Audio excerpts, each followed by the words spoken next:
chores would you ask? I admire what you have accomplished in Helstilvani, but any student of mine must learn the rudimentary wizard spells. Learn the rudimentary spell of Recall, a spell of Flying, and a spell that does fire damage. I will recognize the standard spells such as Levitate, Great Levitate, or Wild Levitate. For fire damage, I would suggest Fireball, Greater Fireball, or Firestorm. Spells you research yourself will not be sufficient. Master, I do believe I have already learned those spells. If you are having trouble finding these spells, you should speak with a Telvanni mage trainer in Vivek, Vevin Raylin, or perhaps Vilara Andrethi over at Telerun. I do know Recall, I do know one of the official Levitate spells, and I do know Firestorm. I have learned the wizard spells. You have learned the rudimentary spells. I am proud to be your patron. For your next lesson, please take this book on war magic by the legendary Zurin Arctix, The Art of War Magic. Have I done enough to advance? No, you do not meet our requirements. Apparently I need to train more. Well, do you have any other chores, Master? One of our fellow Telvanni, Million Faram, is being assaulted by members of the House Halahu at Odira.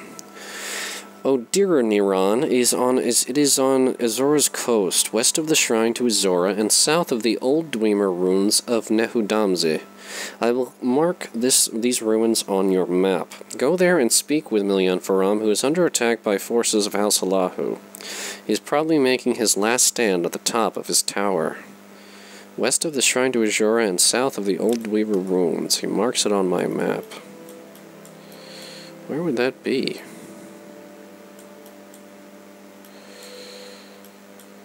Checking his map.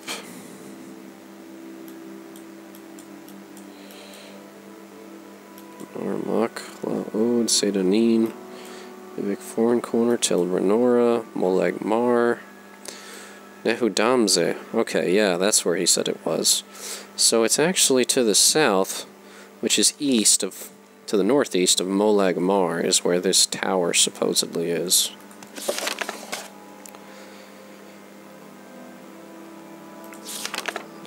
Zagura Coast, west of the shrine and south of the old Dwemer ruins of Nehordamse. So south of those ruins. And those ruins being down here. Interesting. But first, let us read these books that he has given us. Breathing Water. Increases our alteration skill. Is it a long book? No, it's very short. Breathing Water by Holly Elmir. He walked through the dry, crowded streets of Balfell, glad to be among so many strangers. In the wharfs of Vivek, he had no such anonymity. They knew him to be a smuggler, but here he could be anyone. A lower-class peddler, perhaps. A student, even. Some people even pushed against him as he walked past, as if to say, "We would not dream of being so rude as to acknowledge that you don't belong here." Cernea Rilas was not in any of the taverns, but he knew she was somewhere, perhaps being behind a tenement window, or poking around in a dunghill for an exotic ingredient for some spell or another. He knew little of the ways of sorceresses, but that they always seemed to be doing something eccentric. Because of this prejudice, he nearly passed by the old Dunmer woman having a drink from a well. It was too prosaic, but he knew from the look of her that she was Seren Relas, the great sorceress. "I have gold for you," he said to her back, "if you will teach me the secret of breathing water." She turned around, a wide, wet grin stretched across her weathered features. "I ain't breathing it, boy. I'm just having a drink." "Don't mock me," he said stiffly. "Either you're Serene Relas and you will teach me the spell of breathing water, or you aren't. Those are the only possibilities. If you're going to learn to breathe water, you're going to have to learn there are more possibilities than that, boy. The School of Alteration is all about possibilities, changing patterns, making things be what they could be.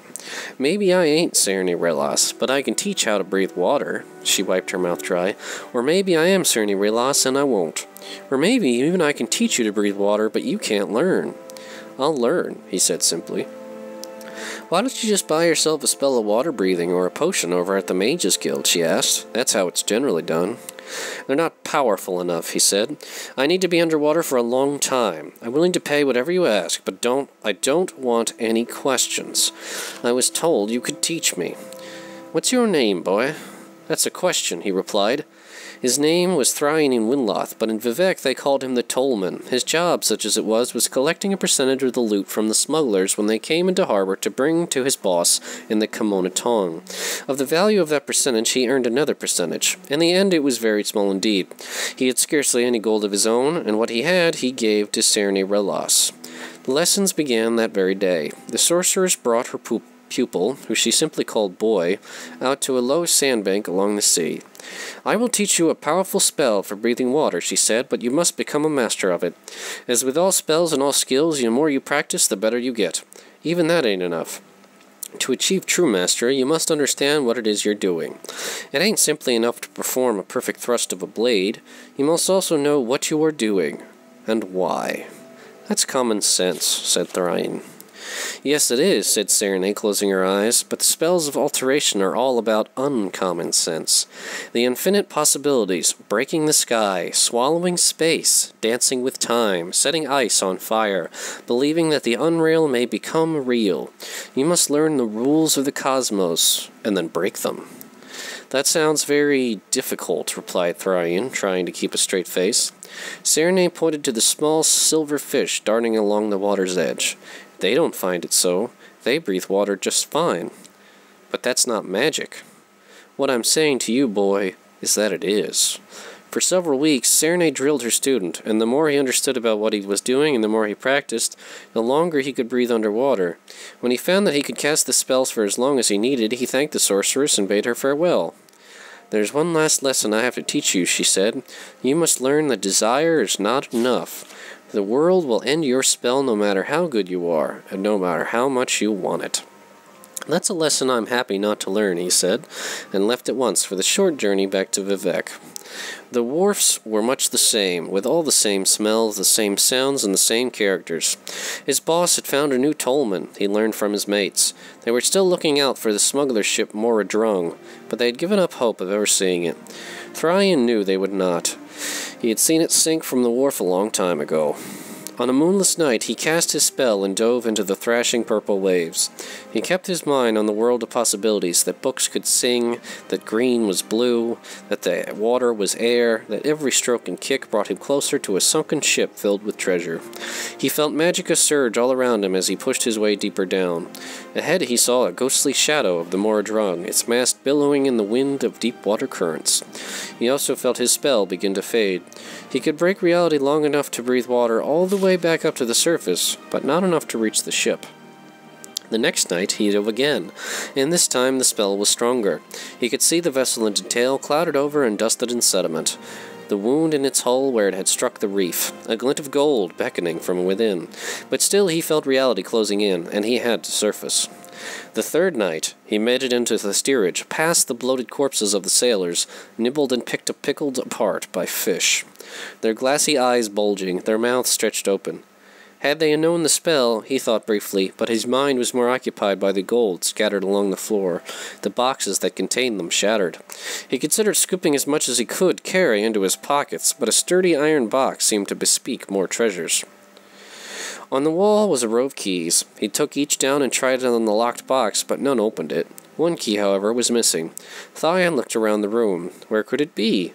His eyes went to the corpse of one of the sailors, floating in a dance of death not far from the box, his hands tightly clenching something. It was a key. When the ship had begun to sink, the sailor had evidently gone for the iron box. Whatever was in it had to be very valuable. Thrain took the sailor's key and opened the box. It was filled with broken glass. He rummaged around until he felt something solid and poured out 2 flasks of some kind of wine. He smiled as he considered the foolishness of the poor alcoholic.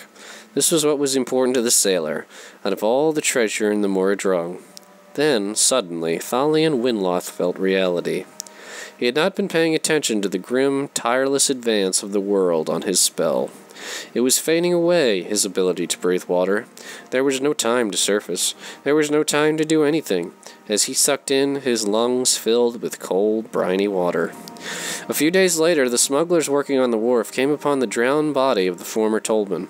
Finding a body in the water in Vivec was not in itself noteworthy, but the subject that they discussed over many bottles of flint was, how did it happen that he drowned with 2 potions of water breathing in his hands? Ah, the bitter irony. and a lesson well worth appreciating. The Art of War Magic. Let's read that, too. Ooh. How long's this one? Oh, 8 pages. Not bad. The Art of War Magic by Zurin Arctis, with commentary by other learned masters. Ooh. Chapter 3. Dispositions. Damn it. Urgh. Master Arctis said, "The moment to prepare your offense is the moment the enemy becomes vulnerable to attack." Laros Chael. Knowledge of the enemy mage's mind is of the foremost importance. Once you know his mind, you will know his weaknesses. Sid Mar. Master Arctis advised Tiber Septim before the Battle of Five Bridges not to commit his reserves until the enemy was victorious. Tiber Septim said, "If the enemy is already victorious, what use committing the reserve?" To which Master Arctis replied, "Only in the victory will the enemy be vulnerable to defeat." Tiber Septim went on to rout an enemy army twice the size of his own. Number 2. The enemy's vulnerability may be his strongest point. Your weakness may enable you to strike the decisive blow.